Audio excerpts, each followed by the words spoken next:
welcome you inside of the Cougars Den, where it is senior night for Crestview, and the lone 12th grader being honored tonight, Miss Kieren McClenathan, about to have a celebration in her honor before their showcase tonight against Norwalk St. Paul in a Firelands Conference showdown in a rivalry game that you can only watch live and free right here on the OH Report.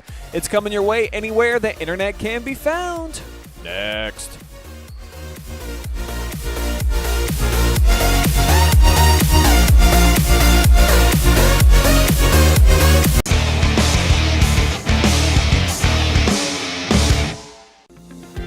Since 1974, Simonson has helped their clients stay on target to meet the goals and deadlines for their projects. From concept to completion, Simonson can design a plan and build a path for success. Let Simonson Construction turn that vision into a reality. Instead of paying for some big-name spokesperson, Kasasa Checking gives that money back to you in cash rewards. In fact, he just bought me this cup of coffee. See how that works? Amazing! Free checking, cash rewards. Take back banking with Kasasa. Hi, I'm Joe Baylog, and you're not. Hall of Fame coach turned future Hall of Fame host. Now he's on TV hosting his own. Highlighting our team in the Joe Show zone. Hall of Fame coach, now a host. Sharing our stories from coast to coast. From the court to the screen, he's the best. Jules legacy lives on in the Joe Show quest. Because this is my show. And it's an all-new me in the new year. Deal with it.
Good evening, ladies and gentlemen, and welcome to Olivesburg for the Scout Construction LLC pregame show.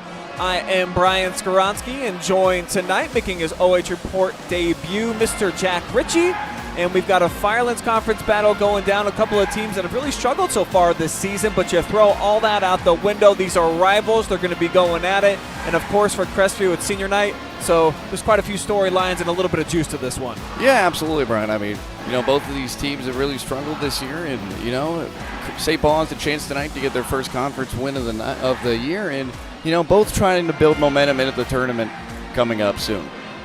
Let's take a look at Norwalk St. Paul and what they've done so far heading into tonight. And as Jack mentioned, they are going to be looking for their first win in Firelands Conference play, dropping 19 straight. You see the win over St. Mary Central Catholic early on in the season, and since then, they've been close a couple of times, but just haven't been able to get over the hump. Yeah, absolutely. I mean, tonight's one of those chances where you have a rival game and both teams really evenly matched up, and I think that tonight's one of those chances to get over that hump and trying to get their second win of the year. But they're going to have to do it on a special night. It is senior night here for Crestview. So we'll go ahead and turn it over to the PA announcer as they honor and celebrate that young lady right there, Kieren McClenathan.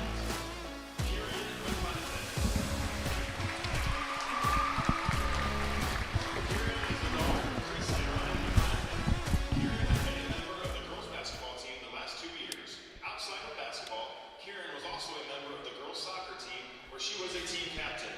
Kieren is also a member of the National Honor Society. Her proudest accomplishment was when she was named captain of the girls soccer team. Kieren will miss all the friends that she has made while attending Crestview and participating in sports. Following graduation, Kieren plans to attend the University of Cincinnati, where she will pursue a degree in athletic training. Let's give one more big round of applause for number 23, senior Kieren McClenathan.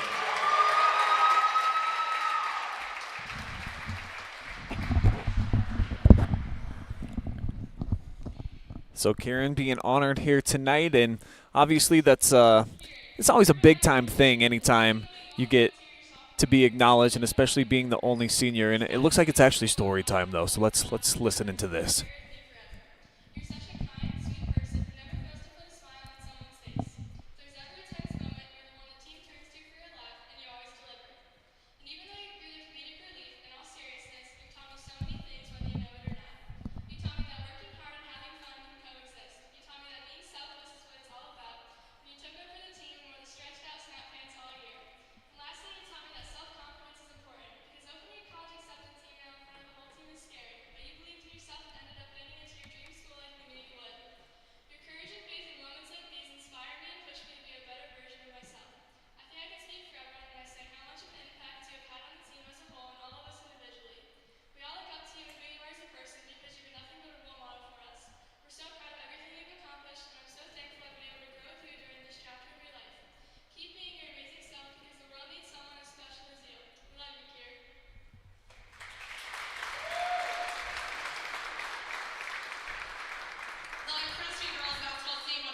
And also in a nice gesture, the Crestview coaching staff giving some gifts to Miss Megan Leash, along with Chloe Smith, a couple of seniors over on St. Paul's side.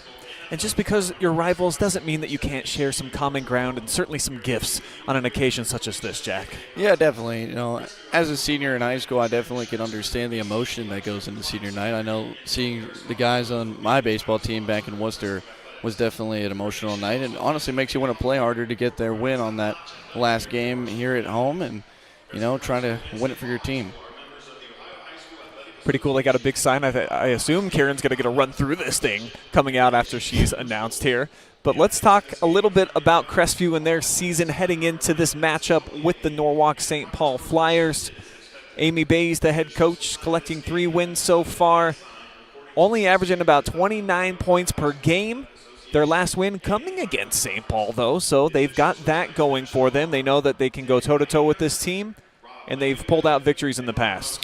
Yeah, they have, and, you know, maybe not recently. They haven't had the success that they wanted, but, you know, they're still trying to build momentum into that tournament, and hopefully tonight they can flip things around. We'll now pause for a moment as we honor America with the playing of our national anthem, Star Spangled Banner.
Shout out to the Crestview Pet Band in the house here tonight, rocking the national anthem for us as we get ready for St. Paul versus Crestview. Round 2, Cougars looking for a season sweep of the Flyers, and with the tournament draw going down last Sunday, Jack, we know what both of these teams will be facing when they get into the tournament. We'll begin with St. Paul, who landed the number 10 seed, and one thing that's cool for them, they've got just 1 win on the season. They get a match up with the team that they knocked off to start off their tournament, so that probably a lot of confidence for them when they get into the playoff. Oh, yeah. I mean, and also, you know, the beauty about high school sports is you never know what can happen. Anyone can beat anyone, and, you know, maybe if they start getting some momentum starting here tonight and then maybe in that first playoff game, who knows what can happen heading in to that next round. Winner would get New London, who, of course, is a Firelands Conference rival of both of these teams. Both of them 0-2, though, against the Wildcats so far this season. And for Crestview, competing in Division III when they get into the tournament. And they also will have, well, never mind. I'm sorry. They took a bye in the first round. They're the number 11 seed. If Gallium were to pull off some type of magical upset, they would get a play at home in the next round. Very likely they're going to be heading to Margaretta, have to play the number 1 seed. Yeah, and a lot of those teams, it's a new strategy these days to not take that bye and just trying to play that first game, which, you know, for Crestview, I guess helps them moving closer towards that goal of a state championship, but it's obviously going to be hard into that next matchup. I think it's a good debate, and I've heard coaches talk about it the last couple of weeks because I've been asking them, why would you elect to play versus sitting out in that first round? And It's just all a matter of choice. And Kieren, wow, man, she might want to go out for softball this year. I'm not sure if she plays or not, but she whipped that ball way up here into the mezzanine. So we got a little souvenir here tonight on senior night. And what an entrance here for Kieren McClenathan. So Crestview doing it right, honoring their senior as they should, as we're just a few seconds away from tip-off. So we'll give you our keys to the game. We'll begin for the Cougars. And, Jack, I just feel like if this team gets off to a fast start, they know that they can beat this St. Paul team. It might demoralize the opponent. Could help them out a lot. Yeah, and, you know, this Crestview team, they definitely have more size on the court tonight, and I think that's going to be to their advantage with not only rebounds but second chance points. The next dead ball will tell you what we feel like St. Paul can do to win here on the road this evening. They will start with the basketball, though.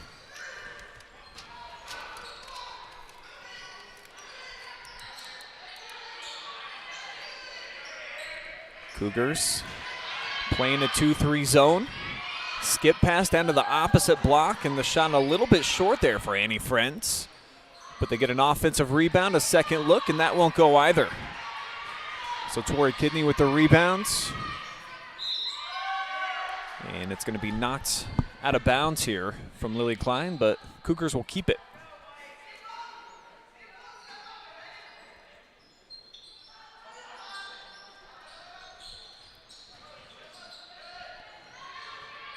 St. Paul also coming out with a zone look to start things off as Crestview misses their first shot of the night. Here comes the Flyers with Smith sending it forward, and we got a block shot. Take a second look on the replay here, and I think we're going to give Mia credit for the block, but it might have just been a mishandled ball. Yeah, and you already can see Crestview getting those blocks as they've done a lot recently, and they miss it at the other end as quickly Tori Kidney put up a shot. And Crestview's one and done on their first two shot offerings this evening.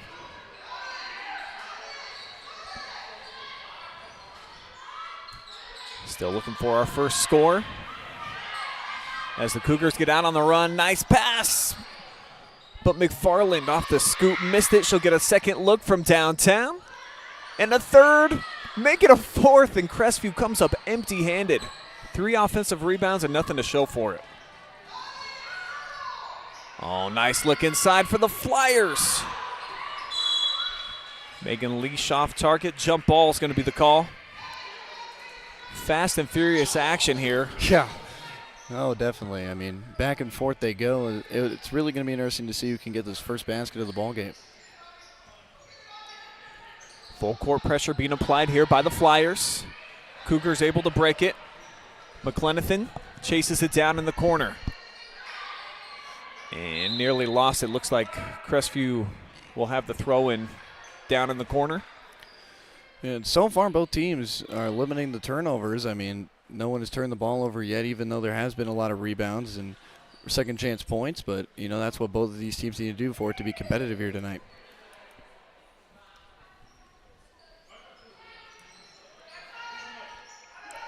Off the inbound, they get it to Kieren. Aggressive defense on the perimeter here for St. Paul. Now they sit back. Trying to flow with the play. Cougars looking for a crease, and that will be the first turnover, a traveling violation. Will go against Mia.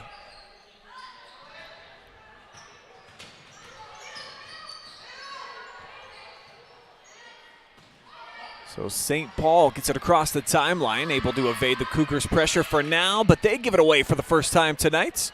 As here comes Tori on the run. And she finds the bottom. Yeah, I mean, both teams applying full court pressure here to start this game, which is pretty interesting. And, you know, so it's working as that's going to be another turnover. Take a second look at that last bucket by Tori Kidney. Old school skyhook action right there, looking kind of like Kareem. Absolutely. And McClenathan gets a standing ovation as she heads over to the sideline. Very likable gal out here at Crestview. Basketball captain, soccer captain as well. And now it's back-to-back buckets. Crestview starting to heat up.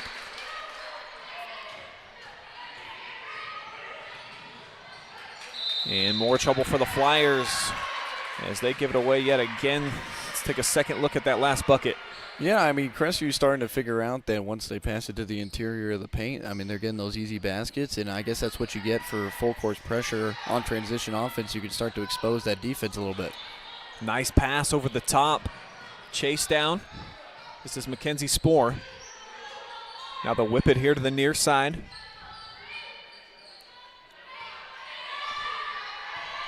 4-0 run right now for the Cougars over their last 2 possessions.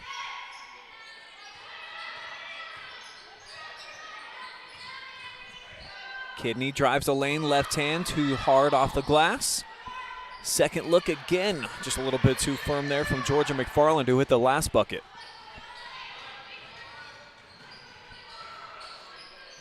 Off the attack, a little too far underneath the basket went Chloe Smith. So Crestview out on the attack, 3-on-3, knifes the pass through, and a good-looking bucket for Kidney.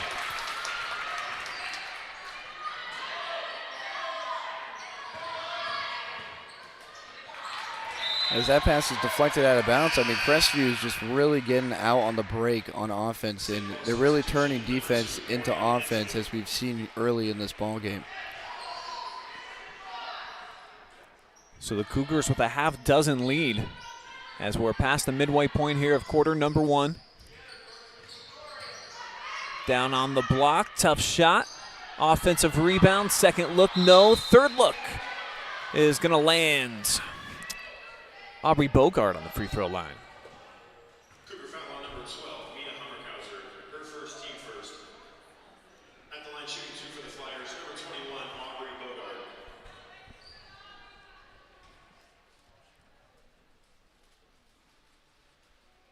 Got eerily quiet in here for the free throw attempt. Definitely. Can almost hear myself thinking there's not a lot of that going on here, Jack. So Yeah. Well, it's good to see, I mean, St. Paul drawing the foul there, at least getting on the board here. Just try to slow things down off this electric Crestview offense to start this game. she'll split the pair, though, as Aubrey hopped it a couple times off the rim. Cougars getting out on the run. And that one just misses the mark for Mackenzie.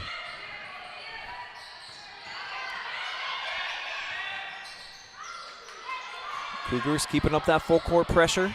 It's giving St. Paul some problems. Handle it, though, this time. Solid ball movement down to the corner. Now they'll move it opposite wing. Trying to dump it on the block. They'll get it there for Bogart. Out. 3 is up. And a soft target. Rebound to Spoor. I mean, what I will say is St. Paul is controlling possession for most of this first quarter so far. I mean, obviously Crestview with the lead here, but most of it's off of transition offense. St. Paul, you're right. They've had some decent looks at the basket. A lot of offensive rebounds. Just got to get one to go. And how about that? And one opportunity on the way. It's a nice move right there. I mean, Crestview, you know, they're starting to struggle inside, which is kind of surprising. I think that they, in my opinion, they have pretty, if not equal, more size than St. Paul. And, you know, St. Paul exposing that interior defense. Chloe Smith with the first field goal of the night for the Flyers, and she'll cap off the three-point play. Dangerous pass, but it makes its way into the hands of Ensley. And end-to-end, a little bit short there for Kidney.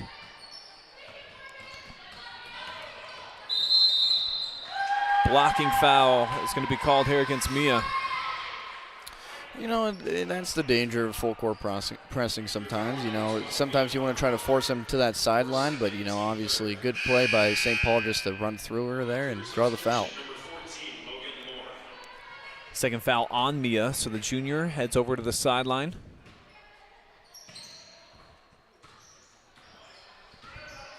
St. Paul with an opportunity to tie things up. They cannot. How many times have we seen Tori Kidney get out ahead of the pack? Left hand a little too strong, but Crestview makes him pay at the other end. Bucket from McFarland. Yeah, and, you know, more second chance points once again for Crestview. You know, those offensive rebounds are turning into points for the Cougars. 2 buckets so far for Georgia McFarland. She's got half the offensive output right now for the Cougs, as that one rattles out for St. Paul. Crestview again on the run. Allie Taxis pulls up, missed it, and Kidney got the rebound. She'll head to the free throw line. St. Paul foul on number 21, Aubrey Bogard. Her first, team first. Tori Kidney's been all over the place here. Yeah, I mean, she's a bit of a speedster. I mean, she's been out in front of the pack most of this first quarter as she misses the free throw there. But, you know, that's what this Crestview team needs to do to succeed tonight. I mean, this St. Paul defense just can't get back on D. Hasn't really cost the Flyers just yet, as Crestview's missed a few shots out on the run, but Tori able to sink the second.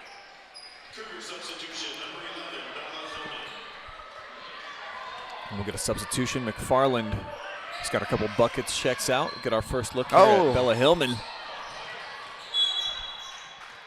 let's take a second look at this last theft and shot. And that's, I mean, Tori, she's owning things. Yeah. She's getting right to the rack. She's got to be able to convert those.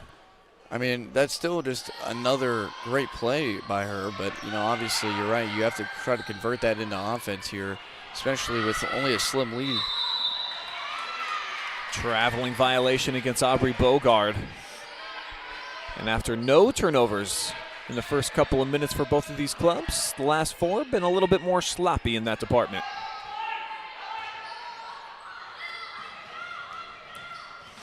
Cougs get it into the front court, but it's ripped away. Nice hands by Chloe Smith.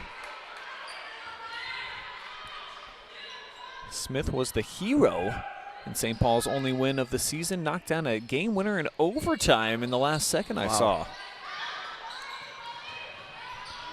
And now she's got back-to-back steals. So Chloe Smith looking to make an impact as she goes end-to-end. But she traveled before the shot goes up. Yeah, and you know what?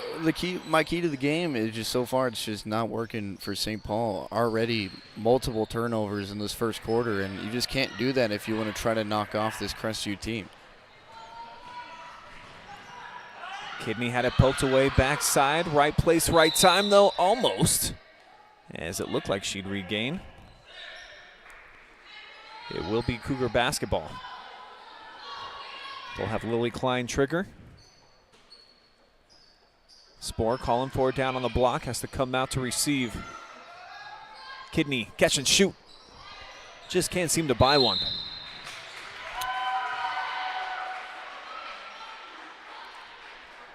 And the foul will go against the Cougars. That's going to be their 5th. So St. Paul going to be in the bonus the last 94 seconds. Yeah, I mean, that is one thing St. Paul has to their advantage in this first quarter is Crestview, even though they're putting that pressure, and obviously that's the danger, is that you're going to, you know, commit some fouls here early in this ball game, which, you know, that could bite them when it comes down to the fourth quarter. After this free throw, we'll break down our keys to success tonight for Norwalk St. Paul. And Jack, talk about limiting the turnovers. Haven't done a great job of that here lately. I mean, you know, obviously it's still early. You can still change that around, especially when it's only a close game here in the first quarter. But, you know, just do a better job at controlling the pace and not just throwing the ball away. Empty-handed on that trip to the charity stripe. So leaving a couple points there at the foul line. But Smith again, boy, she's got 3 steals in the last couple of minutes and takes it in for an easy deuce. Yeah, and also I guess the same for Crestview is that, you know, you can't turn the ball over in a close game like this and just give away free points. You've been playing great defense on the interior, but, you know, that's just free points for St. Paul. Solid point, and they've had some problems here just getting into their half-court sets of late as Crestview pulls the trigger on their first timeout here of the evening. And with every home and kitchen supply timeout, we will dive into the Facebook and the YouTube comment section, see what you guys are up to out there. We see Jordan Sider cheered on the Cougars tonight. Jessica Bays is watching from Clearwater, Florida. Very, very nice. Hopefully you watch them with your toes dipped in the sand. Yeah, absolutely.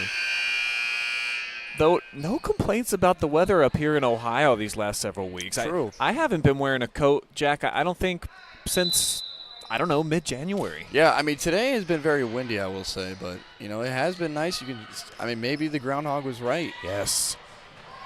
Yeah, I don't think he sees the shadow a whole lot, or I'm not really sure how that goes. Maybe he didn't see it, vice versa, but whatever it is, if it's an early spring, I'm all for it. Absolutely. And it seems like he knows what he's talking about this year. year. I'm not complaining at all. I mean, I love the summer. Spring, not that far away either. St. Paul, another travel. So not able to capitalize off the mistakes here recently from the Cougars. Yep.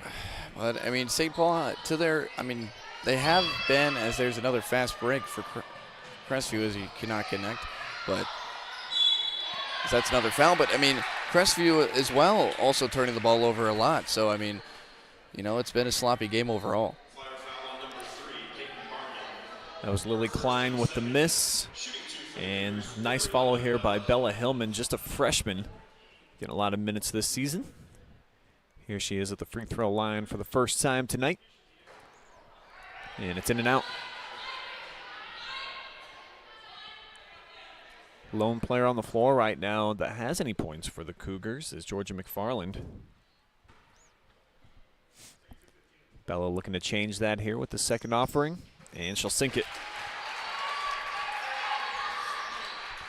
So Crestview wins the race to 10 as they've got a 4-point cushion. Barman down into the post. Strong move, but Megan Leishman was not even close with that shot. I think the size advantage for Crestview made it tough. But they'll come up one and done here, or will they? Poked away, but the shot there from McFarland can't find its way through the twine.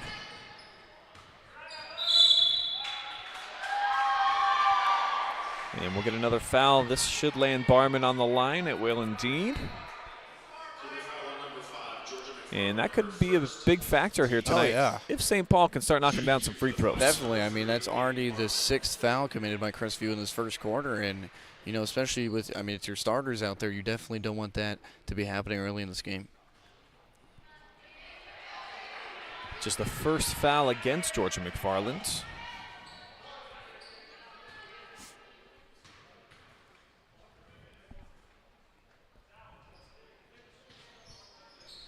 And the second one is a friendly roll. Final 24.7 ticks here of quarter number 1.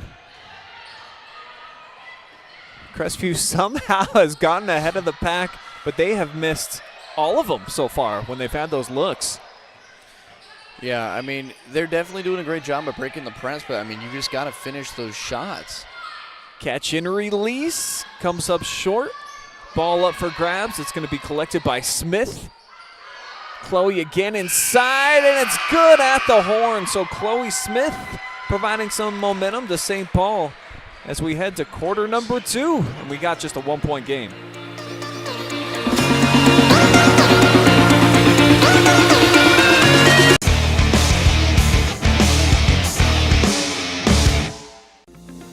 Since 1974, Simonson has helped their clients stay on target to meet the goals and deadlines for their projects.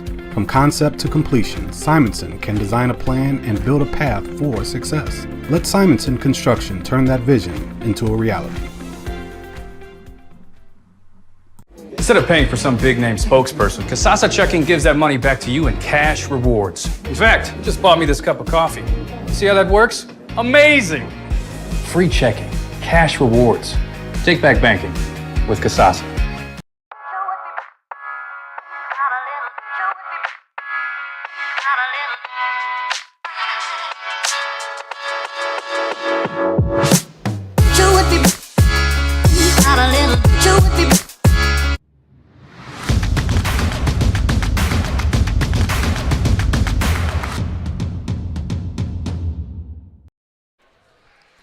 Just a 1-point game here inside of the Cougars Den on senior night for Crestview. Both of these teams closing out their regular season in hopes of getting a little bit of momentum heading into tournament action. I'm Brian Skowronski, Jack Ritchie joining me tonight. And St. Paul, little bit of momentum heading here into the second quarter with that shot from Chloe Smith. Yeah, that was a big-time shot. I mean, Crestview definitely, though, they got to finish their inside shots. Get a nice setup, but it's an air ball. You know, a lot of the time they've been getting ahead of the pack, and, you know, they just can't finish the free throws. I mean, they should be up 10 points at least in this ball game. It's a one-point game with 7 minutes to go in the second. Cougars having a lot of difficulty finishing at the rim, as Jack alluded to. We'll see if that comes back to haunt them. And St. Paul has a chance here to take their first lead of the night.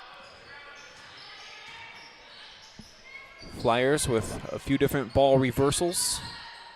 And now here's Smith off the mark and swatted away inside off the rebound from Rosbert.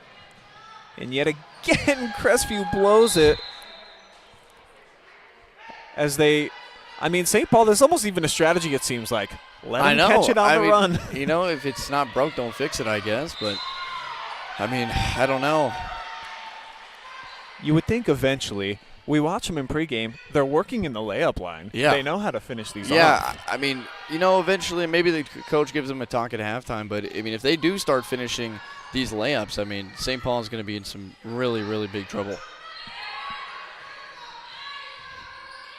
Cougars drop it right in the middle of that 2-3.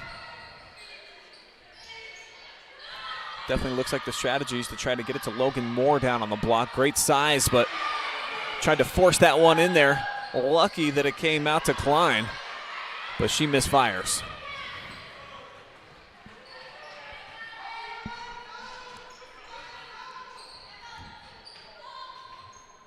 Skip pass over to Ensley.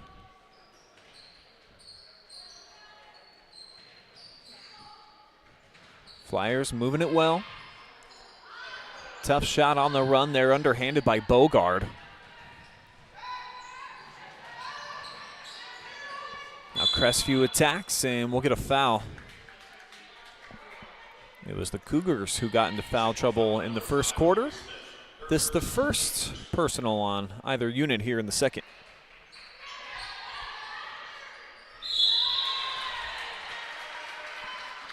You know what? I think that's what Crestview needs to start doing, trying to make contact and trying to draw some fouls and, you know, get to the line. I mean, they're shooting 50% from the line so far tonight, and maybe that's how they can start to pull away from the St. Paul team.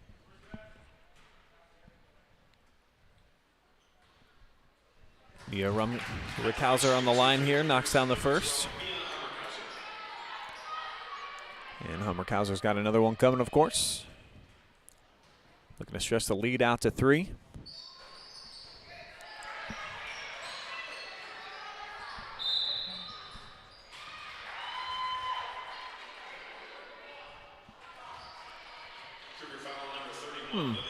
Bit of a ticky-tack call there on Lily Klein on the full court pressure. Yeah, I mean, maybe the officials are trying to stop maybe all that contact. I mean, it has been pretty physical so far with both of these teams pressing, at least in the first quarter they were. And, you know, Crestview once again getting in foul trouble early here in this second quarter. St. Paul to the middle now. Bogard kicks it out. Three's up for Chloe. Clanks off the backboard. And the Cougars end it 2-on-2 here. Out on the run. How many times have we seen this tonight? But it will end up with some free throws for Crestview. And there, I mean, back to my point earlier, you know, drawing contact once again. I mean, they obviously had way more fouls than St. Paul did in the first quarter, and already 3 fouls on St. Paul here in the second.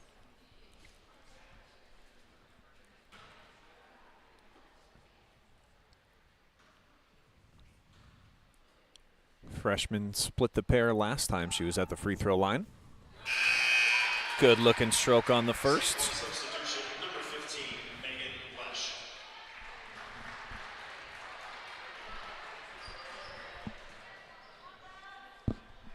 You look up and down both of these rosters, so young. I mean, yeah, multiple 9th graders at the varsity level getting some minutes. Definitely. I mean, not a lot of seniors on either team, and You know, sometimes that's good. You know, obviously maybe this is a rebuilding year maybe, but, you know, in the future this will be a really, really upperclassman-led team. Just 3 total seniors participating tonight. Kieren McClenathan, the lone for the Cougars, of course, honored before the game as they come away with the thefts. Here's McFarland on the fly, lowers her shoulder, and one, count it.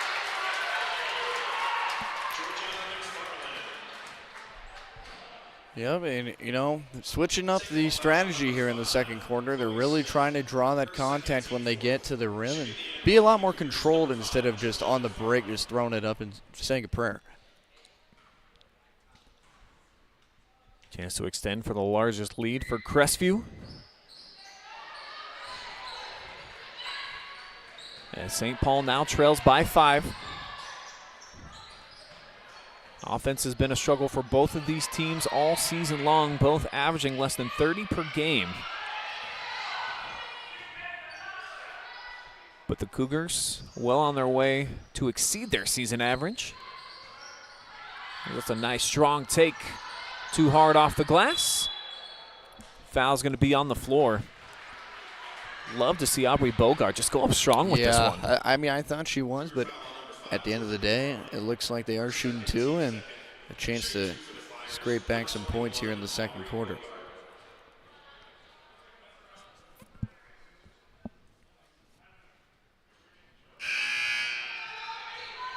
Foul is going to be the second on Georgia McFarland. St. Paul definitely needs to start making some free throws. I mean, as we've seen, Crestview, they've done pretty well here in the second quarter shooting from the charity stripe, so they definitely need to start going 1 for 1 in free throws if they want to try to compete for this game.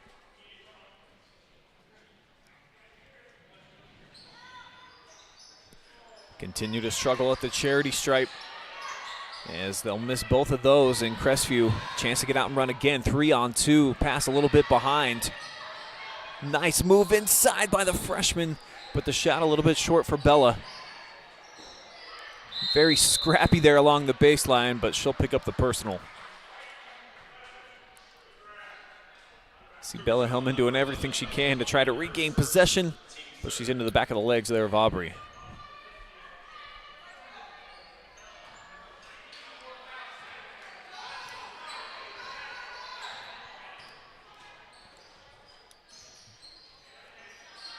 Seen the Flyers do a decent job of getting some clean looks on the offensive end. Not this time. Mackenzie Sporer spoils that possession with the steal. Wide open look, and it's knocked down. Good shot here from Hummerkhausen. And a timeout taken by St. Paul as it's a 6-0 run here midway through the second quarter in favor of the Cougs. Yeah, I mean, Crestview, that's like the first jump shot I feel like I've seen all night so far. I mean, could be right. Most of the time they're trying to get inside and try to get fouled or on the fast break layup. But, I mean, that was a great pass there from the freshman. And a great start for this Crestview team here in this second quarter. Do want to say what's up to everybody out there watching live and free on Facebook and YouTube Channel 1. Please do drop us some comments. Let us know where you're watching tonight's game from. We already heard that we've got someone down in Clearwater, Florida hanging out. If you're watching from out of state, we'd love to know where you're taking in the contest from. You been to Florida before, Jack? I have, yeah. I love Florida. Yeah, who doesn't? I definitely do. There's a lot to love about that place. Except the Gators. There are a lot of those. Yeah, that's for sure, but I think the sunshine makes up for it. It does.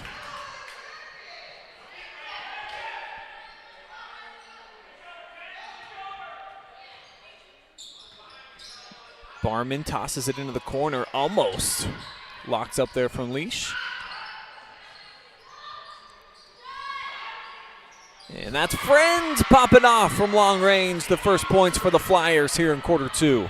That's a big-time shot right there. I mean, they've been giving them that 2-3 look most of the night, and if they can start knocking down some threes, they possibly could try to turn this game around. So all of a sudden starting to turn into a jump shot contest. Though the Cougars' second look there, and they'll come away with no points. And as much as St. Paul has struggled, just down by 4, they can cut that lead in half or better, but they won't. Lily Klein with the thefts. She sends ahead for Hummerkhauser, and she's got a trip to the free throw line in her future. Great job on the break there, getting contact. At least you get 2 shots there instead of just another missed layup. And again, though, beating St. Paul on the break, that's been a storyline most of this ball game. Cougars have failed to capitalize more often than not on the fast break. Their last couple trips have earned some fouls. And now that is number 5 against the Flyers, so they'll shoot the rest of the way. 2 for 2. And the lead stretches out to 6. Another deflection. Well done by Bella Hillman as Klein finds the trailer. Can hit. Lily with the follow. No bueno. Lots of offensive rebounds for Crestview in this first half so far, though. I will give them credit for that. It looks like almost 9 offensive rebounds just in this first half alone. Yeah, it's a big number, especially if they can keep that up as the turnover is piling up now. Megan stepping out of bounds on the baseline.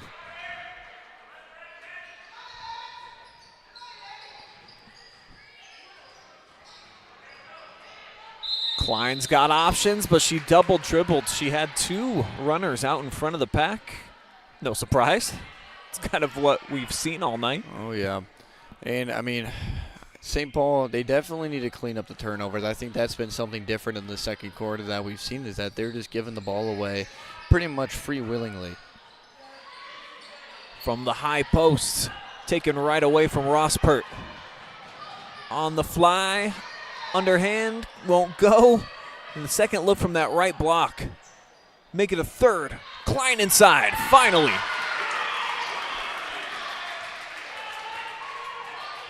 So the Cougars, to your point, they are battling hard on that offensive glass. This time it pays off. St. Paul starting to come undone. I mean, it's looking like Crestview just wants this game right now more, as that's going to be good for 2. But, I mean, they're just getting on the ground. They're getting second chance points, and that's what you got to do to win these scrappy conference games. And another timeout taken by the Flyers. Had just gotten themselves right back into the game, cut it down to 4, and all of a sudden a 6-0 run by the Cougars. And I think this might be one of the most impressive plays that we've seen so far. Lily Klein sucking in the defense, sets it up for Bella Hillman, and they hit one down from that block. Absolutely. It felt like there was a lid on top of the basket. Oh, yeah. I mean, almost like a rarity tonight, but, I mean, for St. Paul, you just got to start making some shots here late in the second quarter. Only 3 points in this whole second quarter so far for them, and you got to think that if they don't start soon, then Crestview's going to start breaking away from them. No new comments I see coming in on Facebook or YouTube. So as we try to entertain you, keep us entertained during the timeouts as well, people. Absolutely. Drop us some lines. Shout us out. We'll shout you out right back.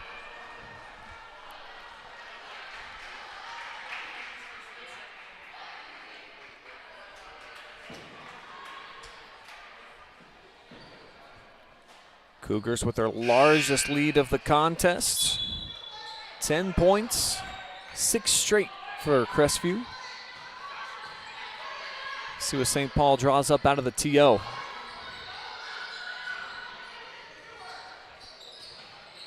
Barman off the attack, tied up. Klein got a good chunk of it. And now ripped away by Mia.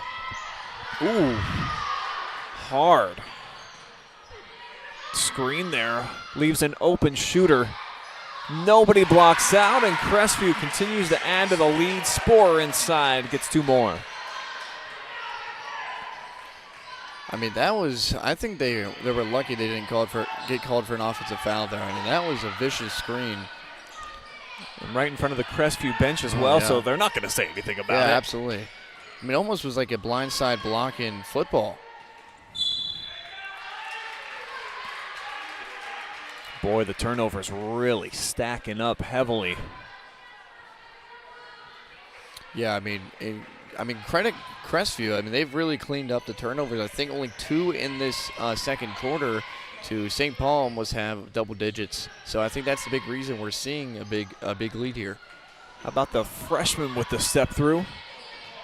Tough miss, though, from Bella. As we're down to the final 45 seconds of half number 1. Cougars having the run of play here in the second. 14-3 differential in the frame. And yet again, we just see the giveaways from St. Paul. Early on, great ball movement. They were getting clean shots, just weren't hitting them. Now, they're not even able to get off shot attempts.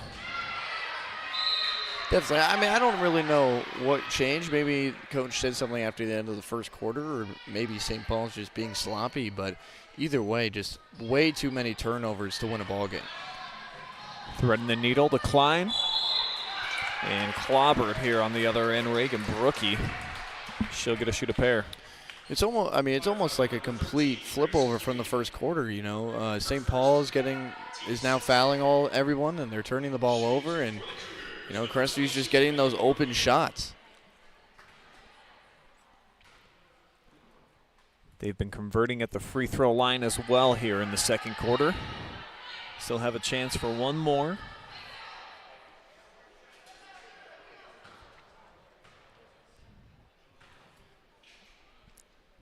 5'6" junior, though, misses them both as the long rebound carries out to Grace Cletting, who gets tied up, taken away.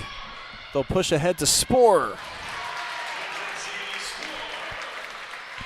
Second bucket in the frame now for Mackenzie Sporer.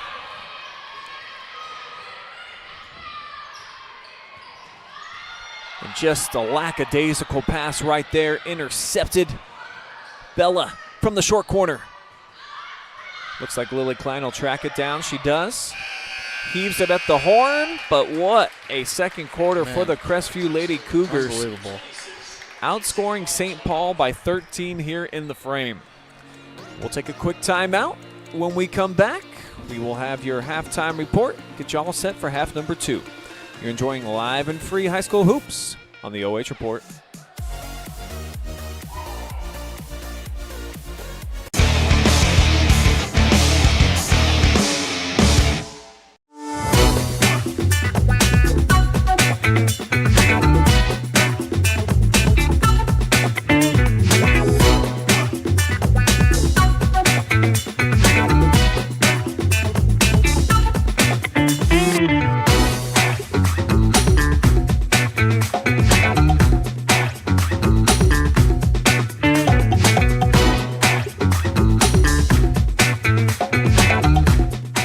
We guarantee nobody else gets you closer to the action than our exclusive coverage. So give me a call, Brian Skowronski, and let's make you a part of the game.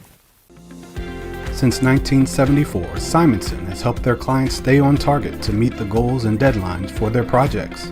From concept to completion, Simonson can design a plan and build a path for success. Let Simonson Construction turn that vision into a reality. Instead of paying for some big-name spokesperson, Kasasa Checking gives that money back to you in cash rewards. In fact, you just bought me this cup of coffee. See how that works? Amazing! Free checking, cash rewards. Take back banking with Kasasa. Hi, I'm Joe Baylog, and you're not. Hall of Fame coach turned future Hall of Fame host. Now he's on TV hosting his own. Highlighting our team in the Joseph zone. Hall of Fame coach, now a host. Sharing our stories from coast to coast. From the court to the screen, he's the best.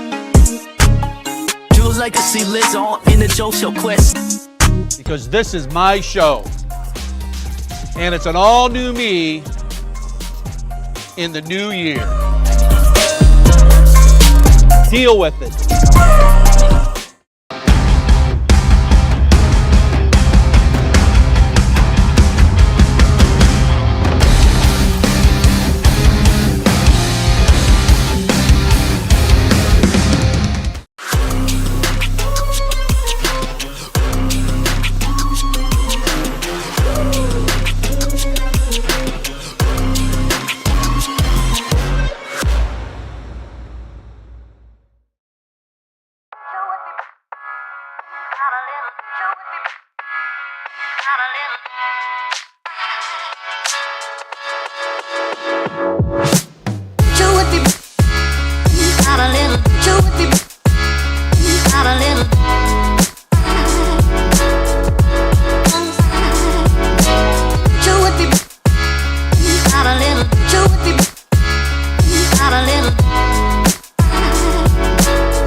You're enjoying live and free girls high school hoops on a Thursday night, thanks to our generous sponsors. Big thank you to SIMONSON Construction Services, Inc. From concept to completion, they can help you make a plan, refine your vision, and build a path for success. Sutton Bank, earn the cash reward of your choice for doing simple activities with Kasasa. Scout Construction, LLC. With more than a decade of business, you can trust Scout Construction with your roofing and siding needs. Call Scout for more information, 419-989-7240. Ask for Josh and tell him that Brian sent you. Home and Kitchen Supply, your one-stop shop for kitchen and baths, windows and doors since 1970, conveniently located in downtown Mansfield. We'll be back in just a moment for your Scout Construction halftime report. Keep it right here.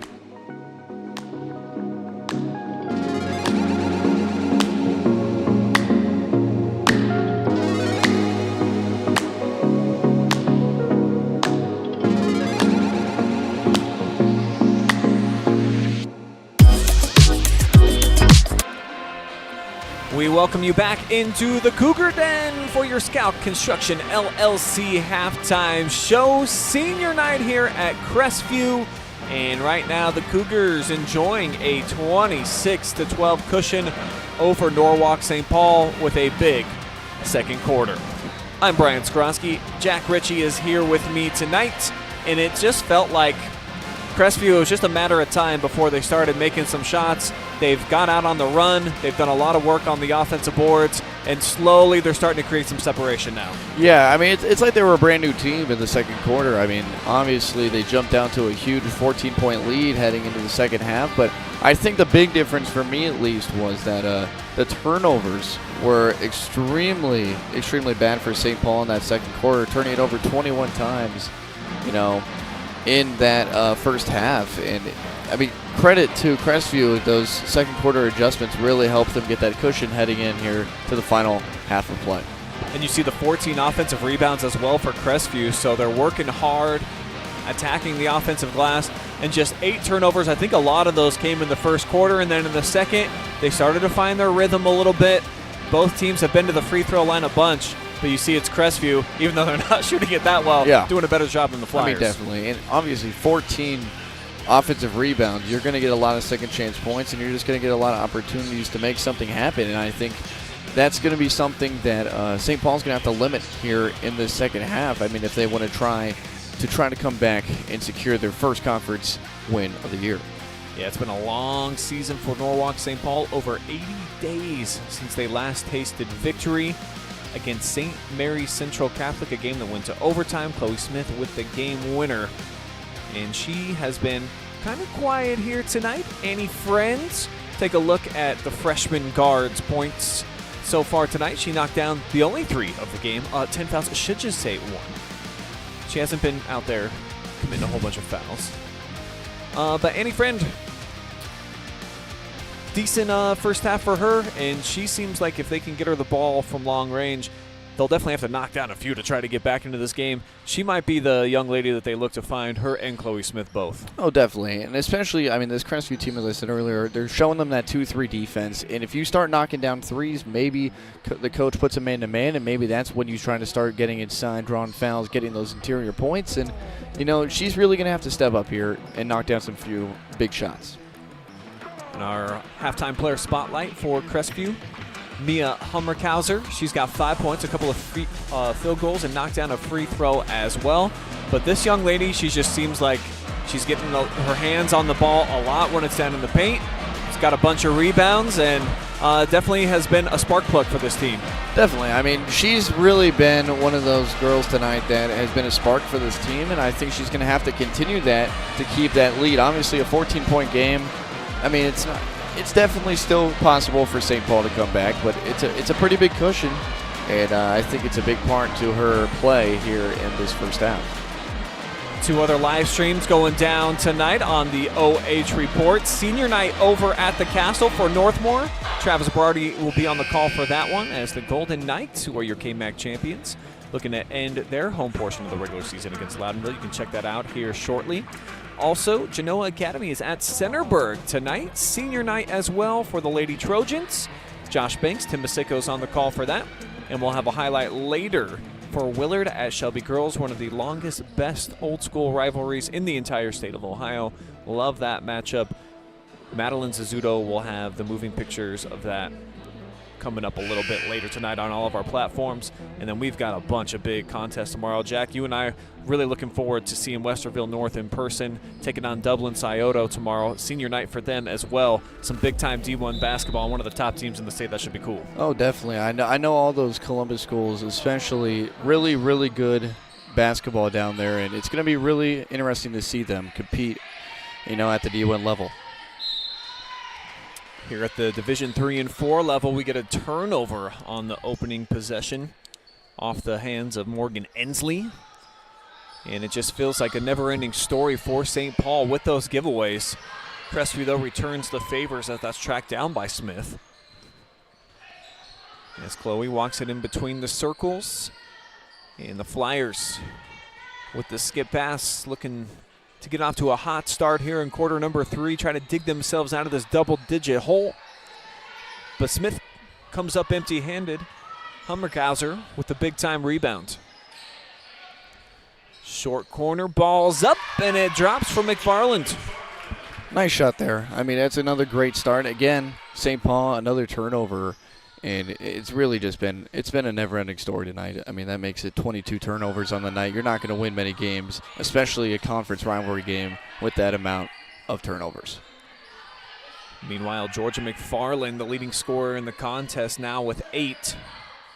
Flyers get a nice look here. It's a little too hard off the square. Misfired from Chloe Smith, and way ahead of the pack is McFarland. We'll see if she can capitalize. Oh, got away with a travel. Yeah, definitely looked like she shuffled the feet there, but I know that's a great pass. I mean, seeing down court like that, it's been like that all night, really. I mean, they've just been ahead of the pack, ahead of the St. Paul transition defense. Bad pass inside from Smith. McFarland on the run, double dribble. But let's remember the good times. We'll check out the Bo Lacey replay of the last. Well, she got away with one there, but doesn't matter if they don't blow the whistle. Yeah, I mean, they'll take it.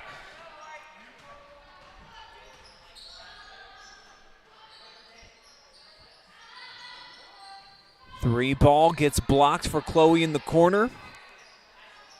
And that one will rustle its way through.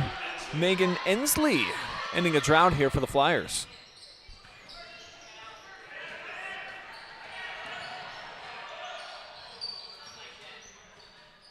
Off the setup from the free throw line. Catches the back iron on the shot for Humringhauser. But the Cougars will keep it down at this end. Well, actually, I'm sorry. They said last touch by White. Yeah, I was confused about that, too. I thought actually shot out of bounds, but.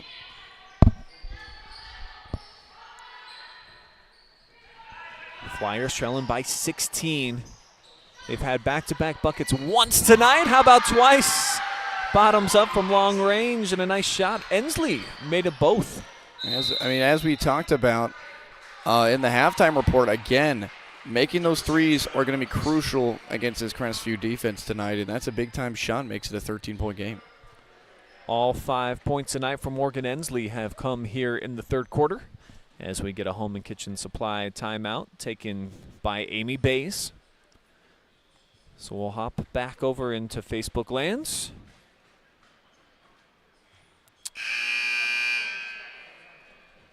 Doesn't look like we got anything fun coming in there in the comments section.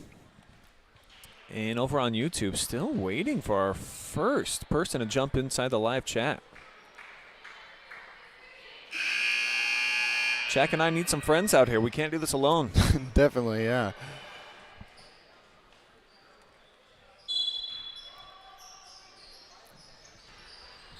Full court pressure for St. Paul. They're going to have to certainly start ratcheting up the tempo to try to get back into this game, though. Just a 13-point deficit. And we'll stay down here at this end as it was poked away from Mackenzie Spohr. Yeah, hopefully that three down on the other end just moments ago tries to give St. Paul some momentum heading into this defensive set, and hopefully they can try to get a stop here. Spohr going to pop the cork again, overshot everything into the hands of Bogard. And the Flyers already with a 5-0 run, looking to add to it. Friend Surveys has to pick up the bounce.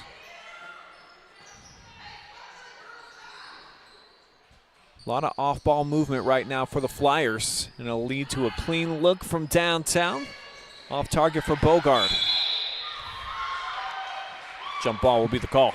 It's starting to look like the first quarter St. Paul team that we saw, passing the ball around, controlling the possession, and that's what they're going to need to do if they want to try to come back in this game. Meanwhile, Crestview off the throw-in goes deep, and McFarland's got a toe out of bounds. Flyers continue to hang around within striking distance. Yeah, they're slowing the pace down, which I think is to their advantage. This Crestview team loves to get out on the break, especially just passing on outlet passes. And if St. Paul, controls the game a little bit, then as they turned it over there, they can try to spark something. McFarland just goes coast to coast. Not sure what Chloe Smith was doing. We'll run back the replay. Didn't even turn around. Tried to defend with her back to her. Maybe trying not to draw a foul there, but, interesting defensive tactic. 3-ball, little gust of wind comes through, knocks that away for Friends. As it's tapped into Annie's hands. And the ball will stay down here. Let's look at that last replay here, Jack, and look at Chloe's defensive strategy.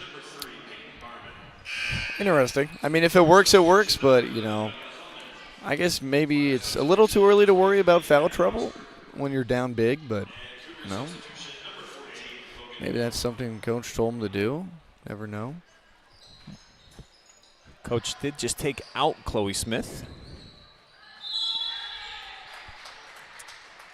And St. Paul gives it away back over to the Cougars as we're just past the midway point here in the third quarter. Crestview leads 6-5 in the frame. Can't add to it here.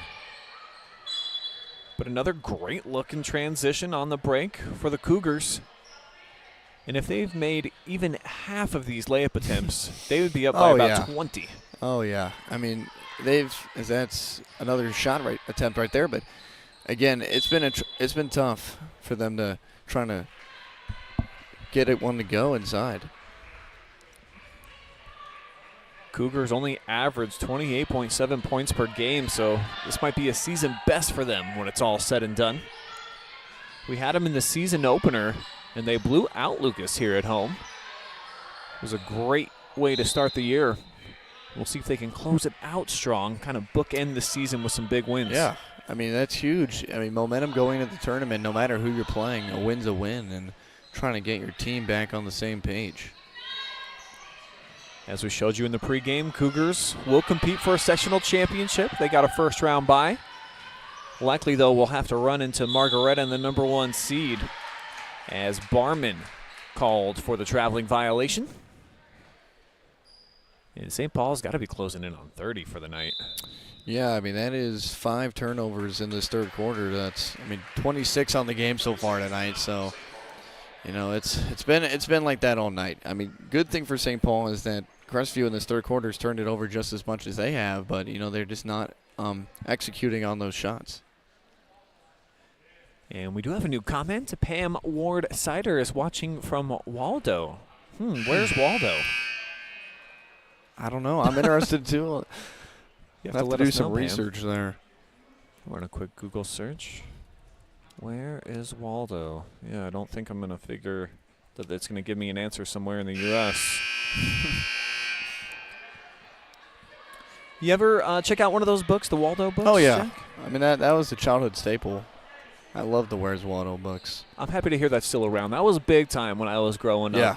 Matter of fact, I was just a shade before all the internet and everything, so we used to have to go to the library and actually check out books. And the Waldo, Yeah. it was a tough one to get your hands on. Yeah, I mean, I went to the library back in the day, but maybe not much anymore because of the internet, like you said. But yeah, I love that book.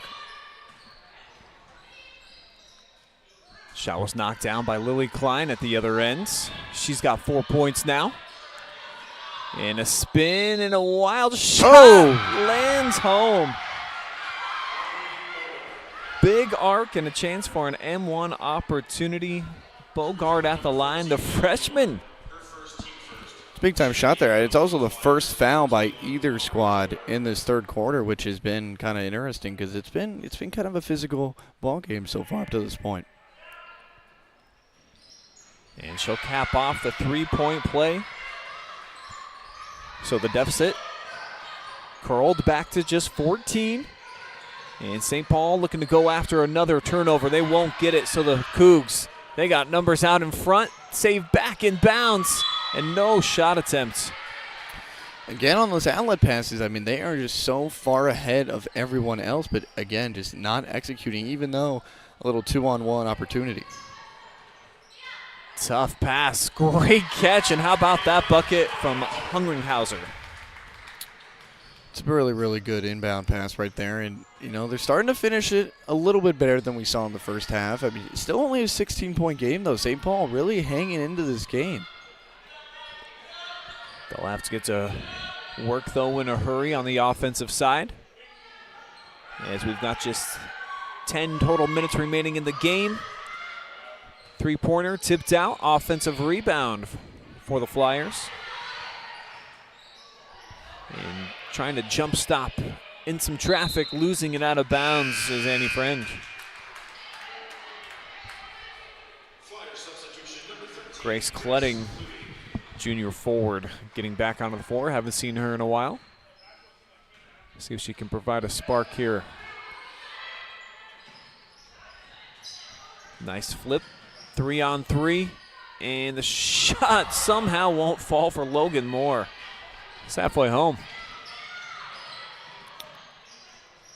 Yeah, I mean, we saw St. Paul do a little 3-on-1 trap before half court, and it resulted in almost another fast break, but good defense by St. Paul. They'll move it to Barman down in the short corner. She drives baseline and threw it away, picked off by Mia.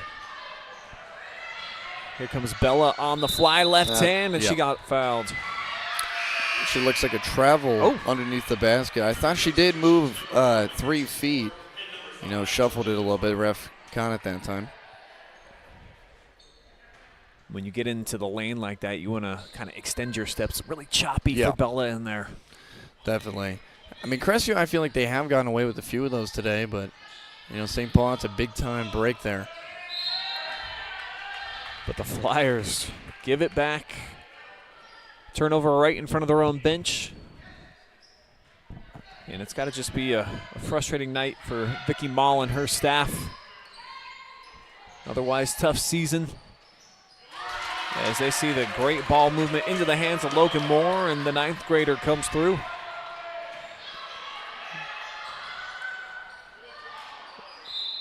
I mean, that ball just whipped inside. Yep. And too much heat for Megan to handle. And they thought they had a chance there on the interior. I saw one of the Crestview players fall down there for a second, but again, just another giveaway for the St. Paul team. Cougars in trouble. They reach an 8 count, and they get picked off. Read there by Leash, going straight to the rack, and she'll put it home. It's a big-time play there. See if they can try to cut this deficit going into the fourth quarter. There's a foul right there. One last look on that last bucket from Megan. Only the second foul of this whole quarter. It's been a pretty clean quarter other than the turnovers. Foul-wise, it's been pretty good so far. McFarland has to pick up her dribble. Now Mia lobs it inside. Spoor can't keep it in play. I mean, overall, Crestview's not had a good third quarter. They've been turning the ball over just as much, maybe not just as much as St. Paul, but they're still giving it back to them. And I mean, it's a 16-point game. If they can try to get a bucket here, make it back to a 14-point game. They'll miss this one. Final 15 seconds. Cougars will have an opportunity for the last shot if they want to, but they got a 4-on-1. And they'll get the basket. Logan Moore with her second here in the third. 3 ticks left. Good if it goes. It rattles out. And we are headed to money time. Cougars well on their way to getting their 4th win of the season.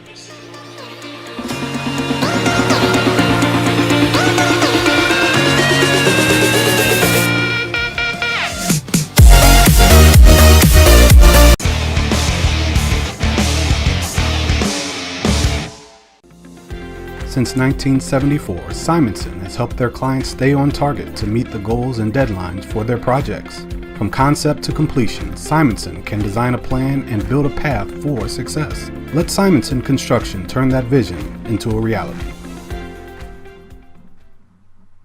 Instead of paying for some big-name spokesperson, Kasasa Checking gives that money back to you in cash rewards. In fact, you just bought me this cup of coffee. See how that works? Amazing! Free checking, cash rewards. Take back banking with Kasasa.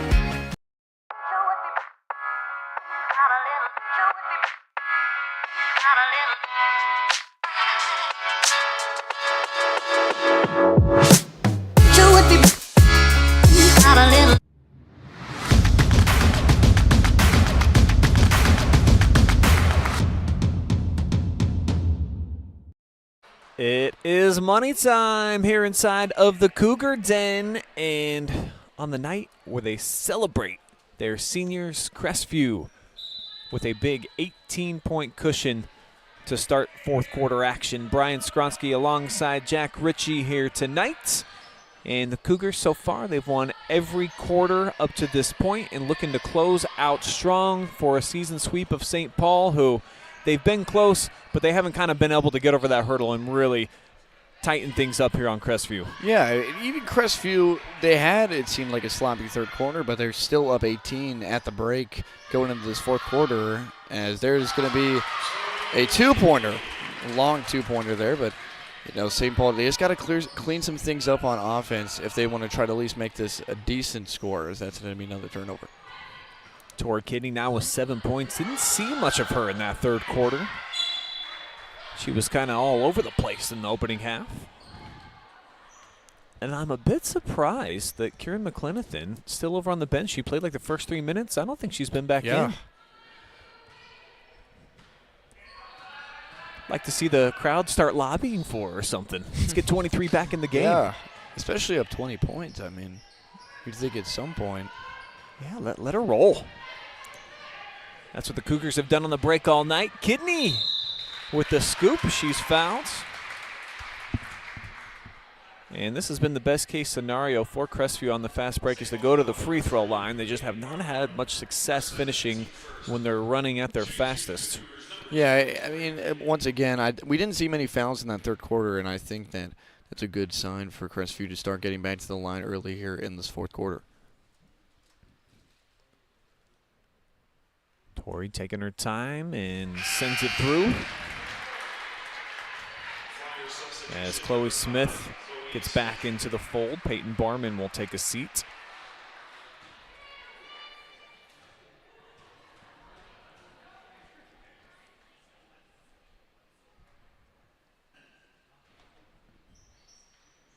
And Tori swishes them both, pushing her point total up to 9.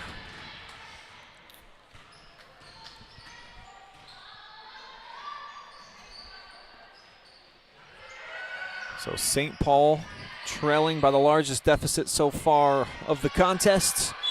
But Smith working inside for an N1. Cuts into it.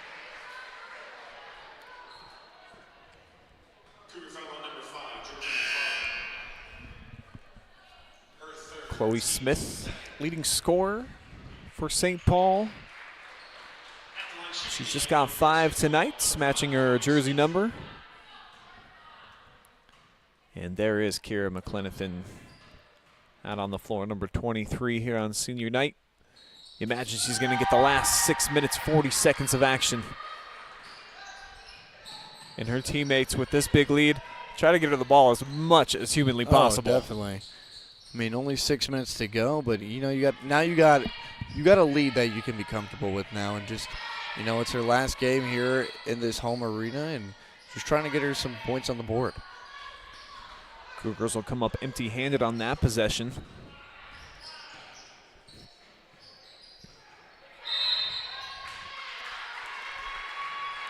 And a bump foul called against Lily Klein on the perimeter stops the clock. 6:12 showing. Be the second team foul against the Cougars. Shot is up from long range, and it finds its home for Chloe.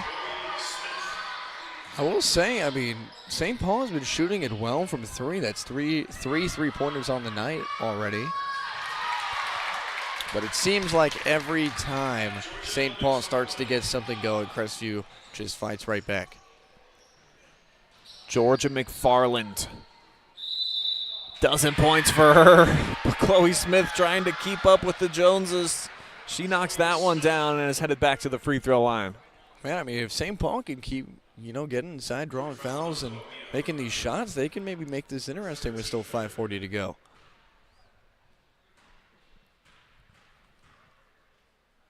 This would put the senior in double figures. Missed it. Good job right there by St. Paul, though, getting back on that transition. We haven't seen that a lot where they stop the fast break.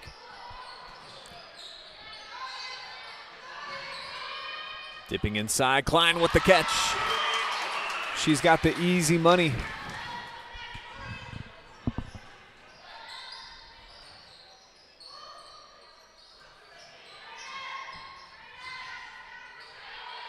St. Paul scored on the last few possessions, looking to keep the streak going.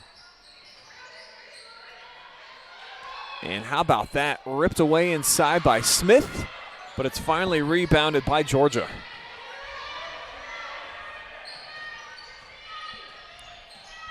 McClenathan hasn't had an offensive touch yet since she checked back in. See if they can find her on this possession.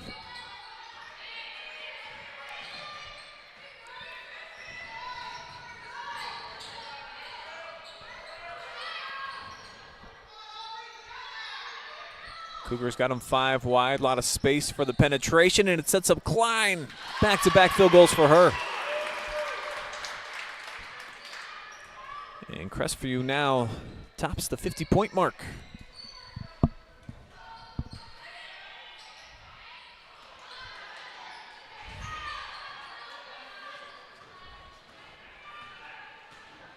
It's the most points they've had at home since opening night against Lucas.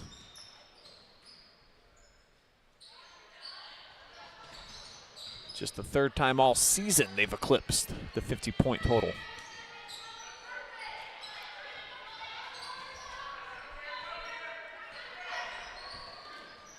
Nice set of moves there for McFarland. As the runners put up, and that'll send Klein to the charity stripe.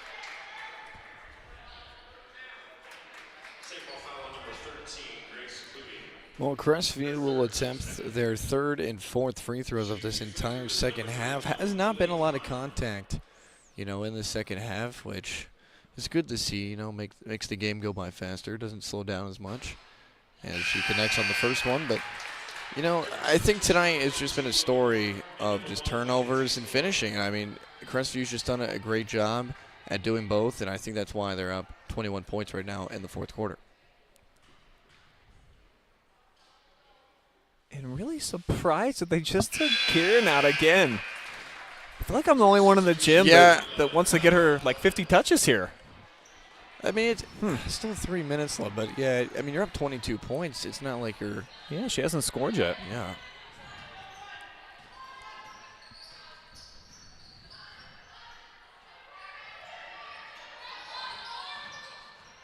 Smith sneaks in that pass baseline. Now they'll get a skip and another open three. Offensive rebound, no putback. Third time, not the charm. As Smith gets tied up. Spohr, who's just checked in, forcing the jump ball. I mean, that's the first time I think I've seen tonight where they throw the ball over the 2-3 zone and they get an open three. I mean, they didn't connect on it, but still great shot. There's the theft, and Chloe Smith going straight to work. She's definitely picked up the pace here in the fourth quarter. It's been the most active player for either side.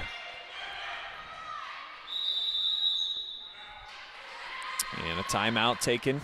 Amy Bays and her squad have won every quarter so far, 12-9 here in the frame as we get a Home and Kitchen Supply timeout. And we'll see if we've got any fresh comments. Looks like George Friend is watching from Norwalk, Ohio. I got a sneaky suspicion he's a big fan of Annie. And still not quite sure where Waldo is. Has anybody seen him? And George Friend says, "Go Annie" from Norwalk, Ohio, over on YouTube. Is he watching on both platforms? Wow, that's some dedication. Wow.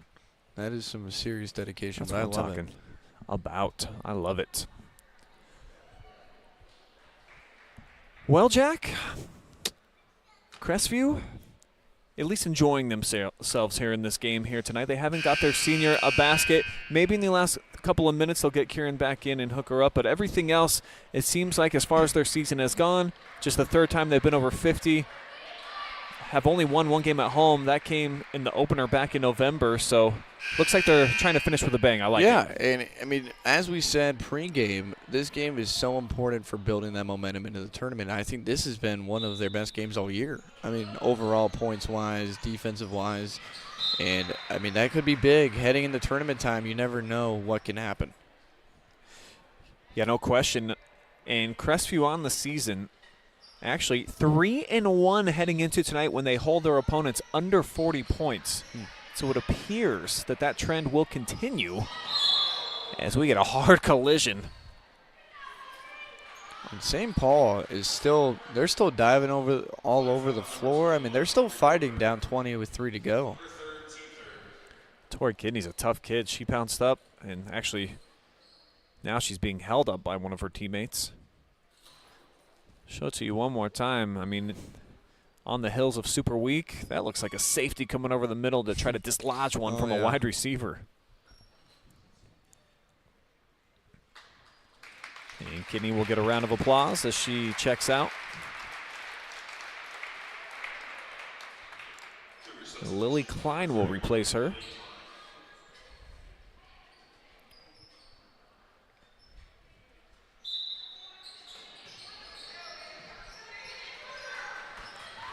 Here comes the freshman, Bella, with the setup inside. And Logan Moore cannot capitalize. But the freshman connection right there, I'm sure you'll see a ton of that next season, Bella to Logan. And that is one exciting thing we talked about earlier for both of these teams, the fact that, I mean, there's just a lot of youth out playing tonight. Oh, yeah. Freshmen, sophomores, so when you start getting this varsity experience, it's tough your first couple of years, just that your body hasn't quite matured quite yet. Yeah. At least for most folks it hasn't. So I mean, that's huge overall for any sport. I mean, when you got a class that has a lot of young girls or guys that they're going to be able to contribute for many years. And as, you know, obviously for both of these teams, this isn't a great year by any standards, but, you know, as the years go on, both of these teams could be very, very good, not only in their conference, but in the state of Ohio. Cougars, it wasn't that long ago, just a few seasons ago, had a nice stretch in the Firelands where they were winning a bunch of conference titles. And they're going to pick up a Firelands Conference victory here tonight as we're down under 2 minutes to go.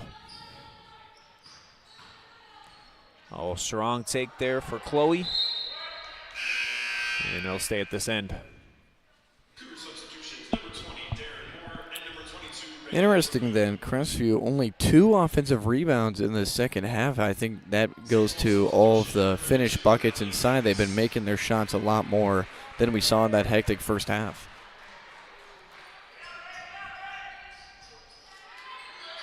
This one launched.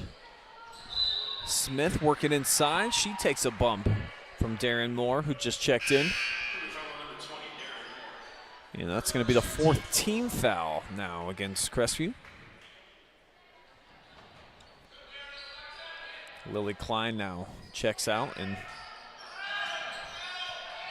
a whole lot of youth out on the floor right now for the Cougars.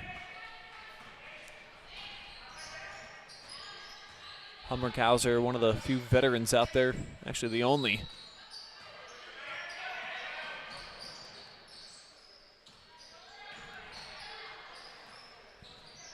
McFarland's had a nice night. Ooh.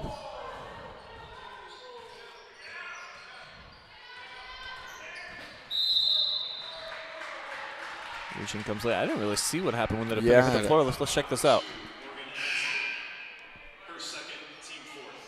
Ooh. Man. Nice move. Watch those ankles.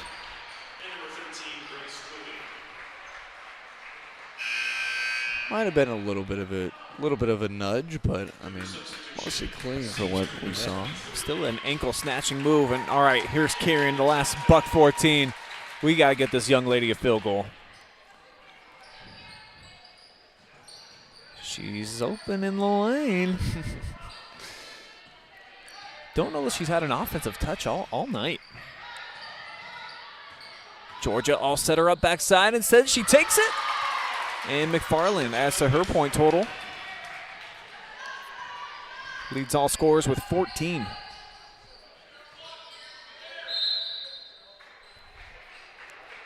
Team foul number 5 assessed here against Crestview will lead to free throws as they are putting St. Paul in the bonus. A second look at that last basket from Georgia McFarland.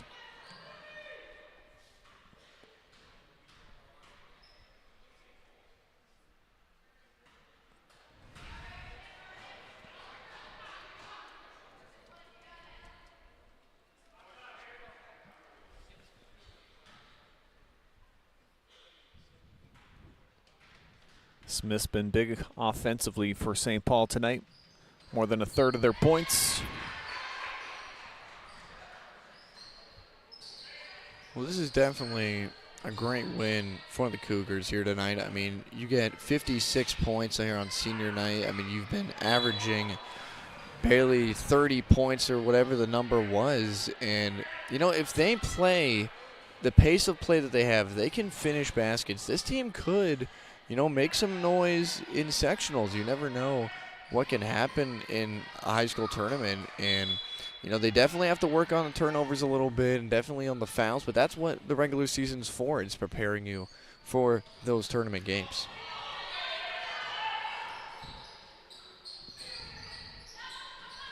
As we mentioned before, as Smith drops it through for the and one.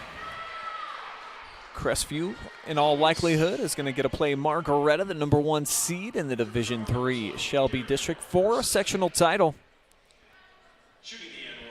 And they'd have to put on quite a performance to knock off the Polar Bears, who I don't know how many straight regionals they've been to, but I think it's at least 5.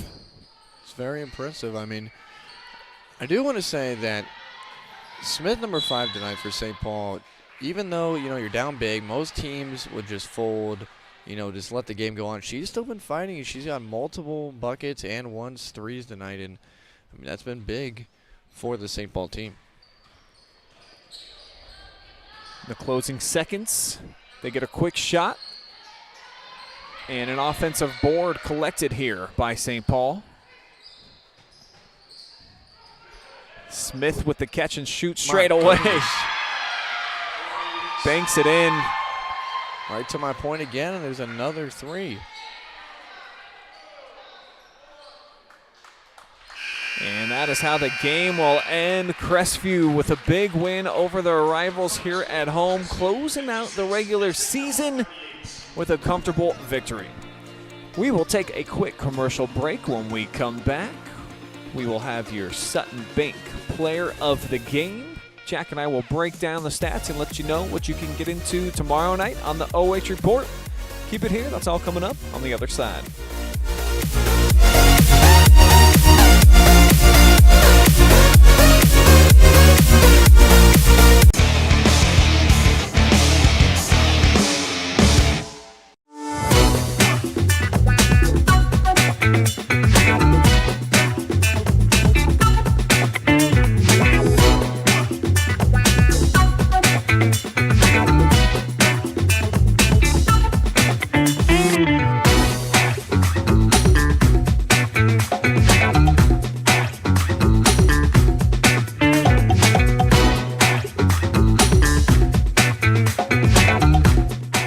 We guarantee nobody else gets you closer to the action than our exclusive coverage. So give me a call, Brian Skowronski, and let's make you a part of the game. Since 1974, Simonson has helped their clients stay on target to meet the goals and deadlines for their projects. From concept to completion, Simonson can design a plan and build a path for success. Let Simonson Construction turn that vision into a reality. Instead of paying for some big-name spokesperson, Kasasa Checking gives that money back to you in cash rewards. In fact, you just bought me this cup of coffee. See how that works? Amazing! Free checking, cash rewards. Take back banking with Kasasa. Hi, I'm Joe Baylog, and you're not. Hall of Fame coach turned future Hall of Fame host. Now he's on TV hosting his own highlighting our team in the Joseph zone. Hall of Fame coach, now a host, sharing our stories from coast to coast. From the court to the screen, he's the best. Jules legacy lives on in the Joe Show quest. Because this is my show, and it's an all-new me in the new year. Deal with it.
We return now with your most valuable player, presented by Sutton Bank. Kieren McClenathan is joining us here on Senior Night.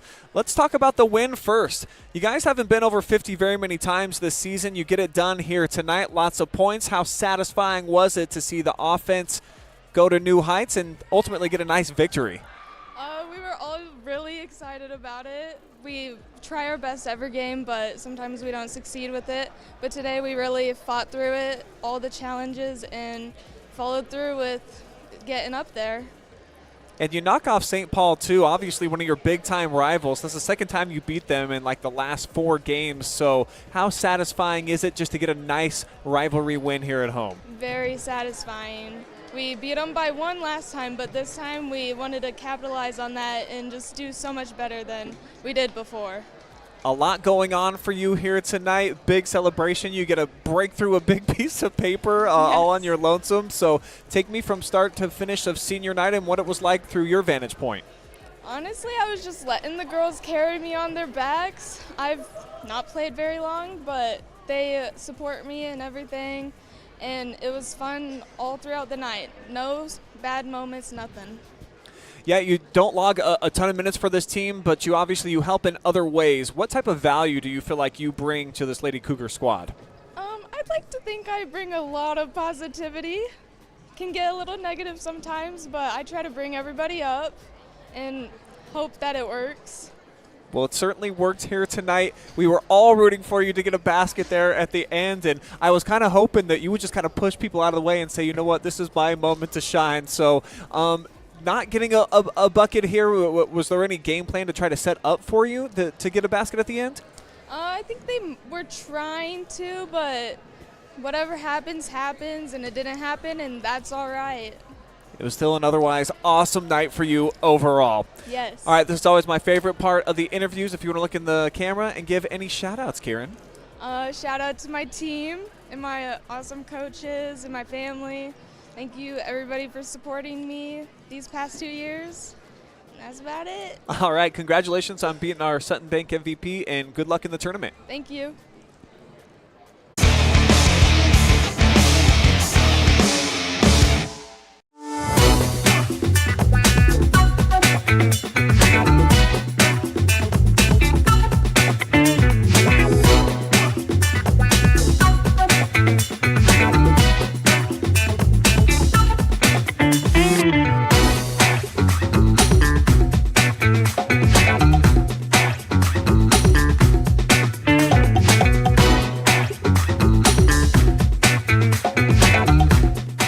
We guarantee nobody else gets you closer to the action than our exclusive coverage. So give me a call, Brian Skowronski, and let's make you a part of the game.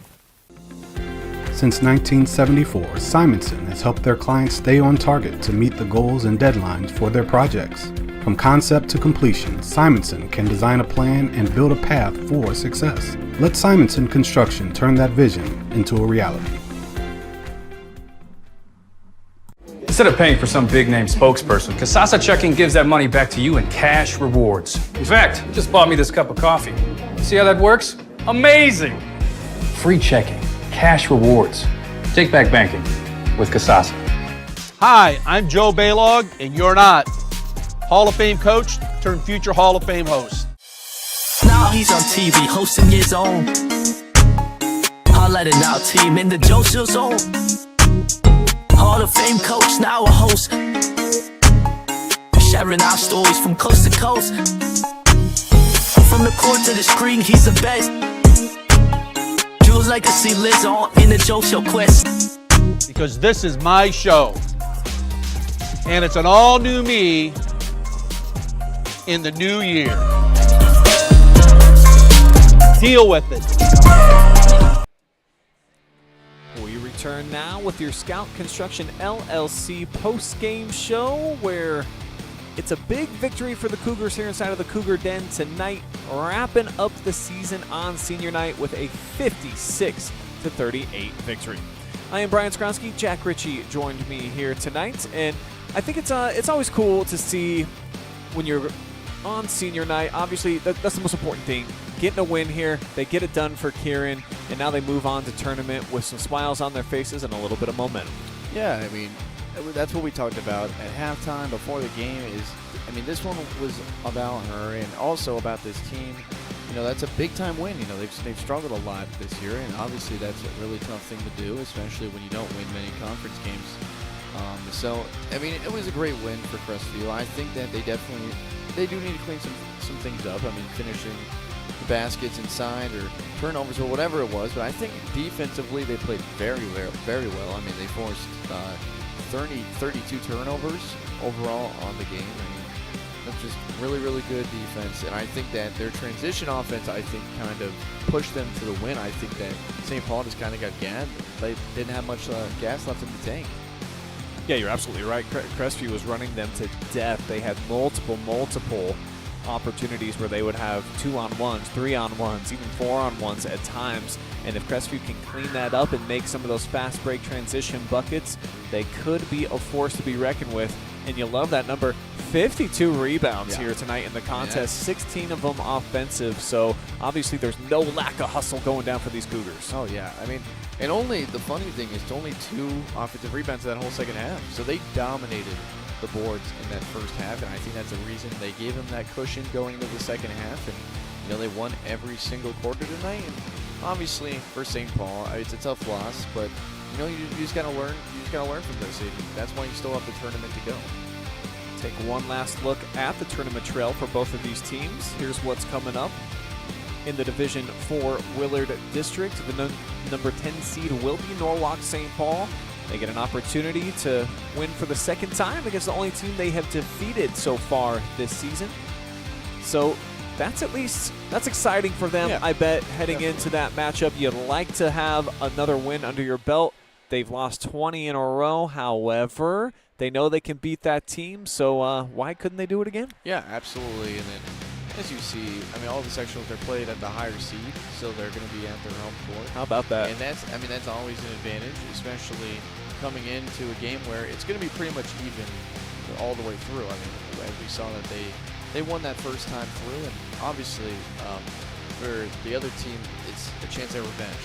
And I think there's going to be a lot of really good, especially in D4 basketball, coming up in the next couple of weeks. And then in the Division 3 Shelby District, you see Crestview actually gets a first-round bye. They will take on the winner of Galleon and Margaretta. We all assume it's going to be the top-seeded Polar Bears. So for Crestview, they're going to have to go on the road and take on one of the best perennial programs that we have in Division 3 in the state, in Margaretta, who's been to the Final Four quite a few times. So at least for them, they have a full week plus to prepare for them. They can watch a lot of film and try to clean up some mistakes. And the 2-3 defense tonight, I think, was big. They forced a lot of turnovers, and I think maybe that could be something. Even though you're going to be playing a top seed, it's going to be a tough game no matter what. You're not expected to win at all, and I think sometimes that's the best. Especially as a player that who played in tournament play. Sometimes when you have nothing to lose, it's the best thing overall. And maybe they can get a rally going. Maybe do some of the things tonight, force turnovers, get on the run, and make some shots, and what can happen. Well, they are coming off of a win and on senior night, so another congratulations to Crestview for a 56-38 victory. That is going to wrap up our coverage, though, from here inside of the Cougars Den. Got to throw out a couple of thank yous before we wrap things up, though, and especially to Jack Ritchie making his OH Report debut. I got to say, mighty fine job, my man. Thank you very much. Good stuff. Yeah, a lot of fun. Jory Hollenbeck was our top cam operator for this program here tonight.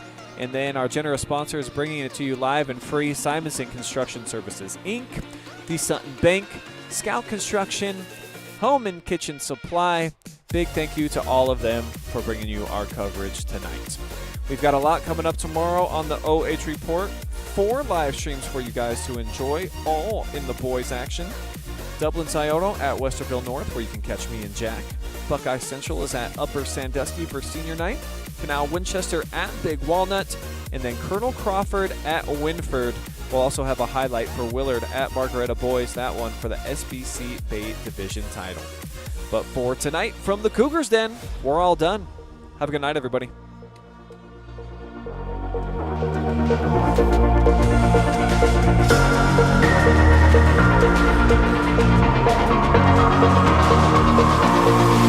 back.